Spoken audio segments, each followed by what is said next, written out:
तर मित्रांनो ऐका, एक गुझेंग नावाचा प्लॅन होता. ऐकायला भारी वाटतो, पण त्यात एक मोठी कमी होती. तीही की जेव्हा एखादा माणूस झोपलेला असेल किंवा आडवा झाला असेल तेव्हा ती नॅनोमिस नावाची गोष्ट त्याला योग्य जागेवरून कापू शकत नव्हती.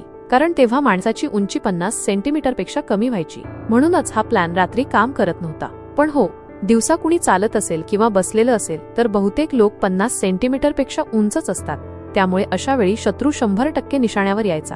आता ही जी नॅनोमिस आहे ना, ही एक अशी बारीक तार आहे जी डोळ्यांना दिसत पण नाही. विचार करा, केसाच्या 10व्या भागाइतकी बारीक, आणि ही इतकी धारदार आहे की काहीही सहज कापू शकते. तर काय झालं की जशी एक मोठी क्रूज शिप त्या तारेला धडकली, एक शांत विनाश सुरू झाला. त्यावेळी शिप वेगाने कापत होती, पण शिपवर असलेल्या कुठल्याही माणसाला थोडा सुद्धा अंदाज नव्हता की काय होत आहे. हे तेव्हा कळालं जेव्हा एक लाईफ जॅकेटमधून कापून खाली पडली. तिथे ड्युटीवर उभा असलेला गार्ड अचानक समजला की काहीतरी गडबड आहे. पण जोपर्यंत तो काही समजेपर्यंत पुढच्याच सेकंदाला तो लगेच तुकड्या तुकड्यांमध्ये कापला गेला.